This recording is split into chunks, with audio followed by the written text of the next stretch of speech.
துபாயில் ஒரு கப்பலுக்கு மந்த்லி எவ்வளோ எக்ஸ்பென்சஸ் ஆகும்? உங்களுக்கு துபாயில் ஒரு ஜாப் ஆஃபர் கிடச்சிருச்சு. இது உங்களுக்கு செட் ஆகுமா, செட் ஆகாதா? சரிப்பா, இங்கேயே இருக்கலாமா, இல்லை துபாய் பக்கம் போகலாமா? இந்த மாதிரி கொஷின்ஸ்லாம் உங்களுக்கு மைண்டில் இருந்துச்சுன்னா இந்த வீடியோ ஃபுல்லாக பாருங்கள். இந்த வீடியோட எண்டில் உங்களுக்கு ஆன்சர் கிடச்சிரும். Welcome back to my channel sit in Dubai.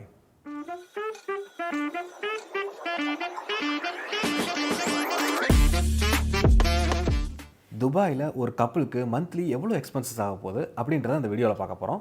இது வந்து நம்ம ஒரு ரியல் லைஃப் சினாரியோ எக்ஸாம்பிளோட பார்த்துடலாம். Let's take Selva for example. செல்வாக்கு வந்து பார்த்தீங்கன்னா இந்தியாவில் அவரோட டேக் ஹோம் சேலரி வந்து 70,000 ருபீஸ். இதுவே துபாயிலையும் அவருக்கு ஒரு ஆஃபர் கிடச்சிருக்கு. அதோட சேலரி என்னென்னு பார்த்தீங்கன்னா monthly 11,000 dirhams, which is close to 2,42,000 rupees. ரெண்டையுமே கம்பேர் பண்ணிங்கன்னா துபாய் சேலரி இந்தியன் சேலரியோட 3.5 டைம்ஸ் அதிகம். பட் இதை பேஸ் பண்ணி நம்ம துபாய்க்கு மூவ் ஆகலாமான்னு கேட்டிங்கன்னா is it a wise decision or not? இதை தான் நம்ம வீடியோவில் நம்ம பிரேக் டவுன் பண்ணி செக் பண்ண போகிறோம். Let's get in to the video. இப்போ நம்ம எக்ஸ்பென்சஸ் பற்றி டிஸ்கஸ் பண்ணுறதுக்கு முன்னாடி செல்வா வந்து சென்னையில் என்ன மாதிரி லைஃப் ஸ்டைல் லீட் பண்ணுறாருன்ற ஒரு சின்ன சம்மரி கொடுக்குறேன். செல்வா பார்த்தீங்கன்னா சென்னையில் வந்துட்டு ஒரு 1 பெட்ரூம் அப்பார்ட்மெண்ட்டில் இருக்காரு. அவருக்கு மேரேஜ் இப்போ தான் ரீசெண்டாக இருக்குது. அவருக்கு வந்து ஒரு கார் இருக்குது. லெட்டஸ் சே செல்வா வந்து இப்போ 70,000ல் அவர் 40,000 ஸ்பெண்ட் பண்ணுறாரு. மந்த்லி 30,000 சேவ் பண்ணுறாரு நம்ம அசியூம் பண்ணிக்கலாம். இப்போ துபாயில் ஆகிற மந்த்லி எக்ஸ்பென்சஸை நம்ம ரெண்டாக பிரிச்சுக்கலாம். ஒன்று வந்து ஃபிக்ஸட் காஸ்ட், இன்னொன்று வந்து வேரியபிள் காஸ்ட். ஃபிக்ஸட் காஸ்ட்னா என்னன்னா இந்த வேல்யூஸில் மேஜராக மந்த்லி உங்களுக்கு சேஞ்சஸ் இருக்காது. எவ்ரி மந்த் வந்து சேம் காஸ்ட் தான் ஆல்மோஸ்ட் இருக்கும். அதனால தான் இது ஃபிக்ஸட் காஸ்ட். வேரியபிள் காஸ்ட்னா என்னன்னா இந்த காஸ்ட்டோட சேஞ்சஸ் வந்து நம்ம கண்ட்ரோலில் தான் இருக்குது. மந்த்லி கொஞ்சம் ப்ளஸ் ஆர் மைனஸ் சேஞ்சஸ் ஆகிட்டு தான் இருக்கும். It depends upon the situation வச்சுக்கோங்க. இப்போ ரெண்டு காஸ்ட்லையுமே பார்த்தீங்கன்னா 5 டைப் இருக்குது. நம்ம வந்து ஃபஸ்ட்டு ஃபிக்ஸட் காஸ்ட் பார்த்துடலாம். இப்போ நம்ம ஃபிக்ஸட் காஸ்ட்டில் ஃபர்ஸ்ட் பார்க்க போகிற காம்பனெண்ட் வந்து ஹவுஸ் ரெண்ட். நம்ம வாங்குற சேலரியில் ஒரு major portion of the cost வந்து நம்ம ஹவுஸ் ரெண்ட்க்கு தான் போகுது. நீங்கள் டூபிசில் ப்ராப்பர்ட்டி ஃபைண்டர் இந்த மாதிரி வெப்சைட்ஸில் போனீங்கன்னா ஒவ்வொரு டைப் ஆஃப் வீடுக்கும் எவ்வளோ ரெண்ட்டுன்னு ரொம்ப கிளியராகவே போட்டிருப்பாங்க. பட் இந்த வீடியோக்கு அவங்க சின்ஸ் 1 பெட்ரூம்னால நம்ம ஒரு ஆவரேஜாக ஒரு 4,500 திரம்ஸ் நம்ம எடுத்துக்குவோம். ஓகே, நம்ம நெக்ஸ்ட் பார்க்க போகிற காம்பனெண்ட் வந்து எலக்ட்ரிசிட்டி அண்ட் வாட்டர் பில்ஸ். தமிழ்நாடை பொறுத்த வரைக்கும் நம்மளுக்கு எப்படி டிஎன்இபி போர்டு இருக்கோ சேம் வைஸ் துபாயில் நம்மளுக்கு தேவா இருக்குது, which is Dubai electricity and water authority. இது வந்து சம்மர்லையும் வின்டர்லையும் கொஞ்சம் பில்ஸ் வந்து வேரி ஆகும் வச்சுக்கோங்களேன்.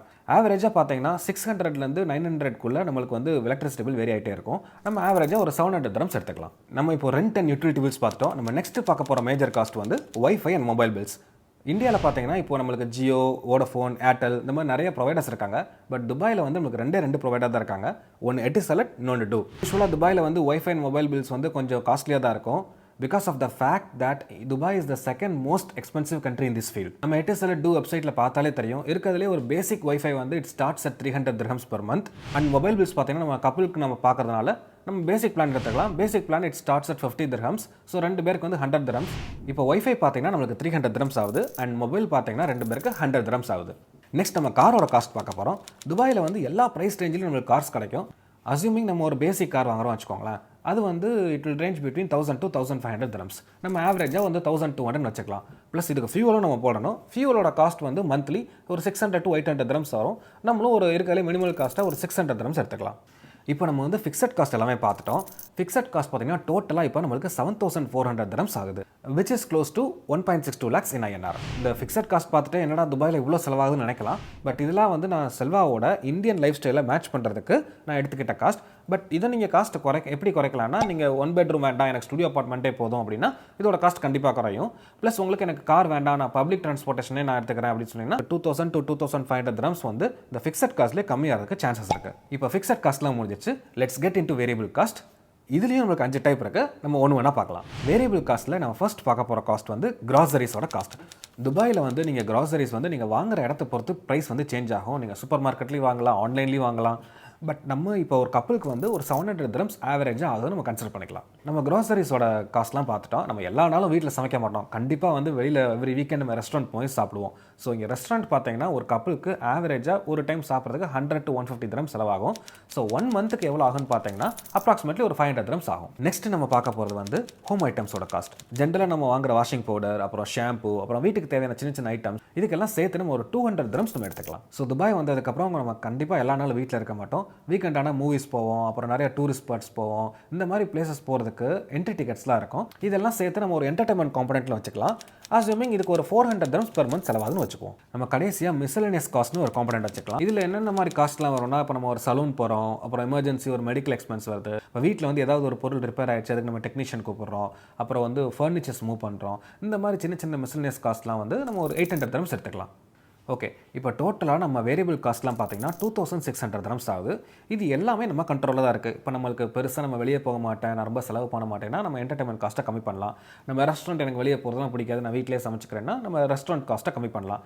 ஸோ கம்ப்ளீட்டாக இந்த காஸ்ட்டோட கண்ட்ரோல் நம்ம கையில் தான் இருக்குது.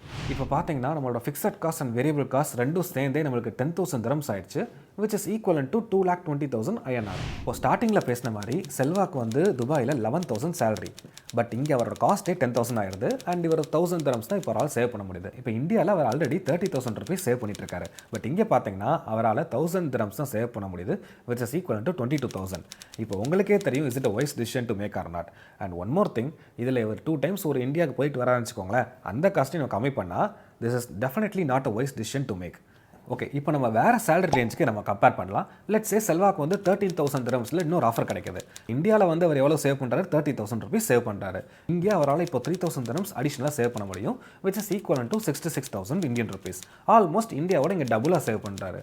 இப்போ இந்தியாவுக்கே அவர் 2 டைம் போயிட்டு வரான்னு வச்சுக்கோங்களேன், அப்பயுமே இது வந்து ஒரு பெட்டர் சேவிங்ஸ் தான். இப்போ இது வந்து ஒரு wise decision to move to துபாயான்னு கேட்டிங்கன்னா, yes, it is a wise decision to move to Dubai.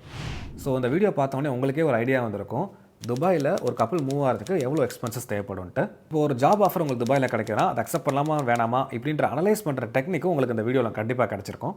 இது வந்து ஜென்ரலாக ஒரு கப்பலுக்கு மந்த்லி ஆக வேண்டிய எக்ஸ்பென்சஸ் தான் நீங்கள் இப்போ ஃபுல்லாக பார்த்தீங்க. இதுவே நீங்கள் ஃபர்ஸ்ட் டைம் துபாய் மூவ் பண்ணுறீங்கன்னா இதுக்கு தனி எக்ஸ்பென்சஸ் இருக்குது, அதை நம்ம கண்டிப்பாக இன்னொரு வீடியோவில் பார்க்கலாம். உங்களுக்கு இந்த எக்ஸ்பென்சஸில் வேறு ஏதாவது டவுட்ஸ் இருந்துச்சுன்னா கமெண்ட் பண்ணுங்கள், நான் கண்டிப்பாக ரிப்ளை பண்ணுறேன். இப்போ நீங்கள் பார்த்த வீடியோ உங்களுக்கு பிடிச்சிருந்தா லைக் பண்ணுங்கள், கமெண்ட் பண்ணுங்கள். அண்ட் இந்த மாதிரி உங்களுக்கு நிறைய வீடியோ பார்க்கணும்னு நினச்சா சப்ஸ்கிரைப் பண்ணுங்கள். You will get more interesting contents about Dubai. Until then, stay tuned and see you again in another video.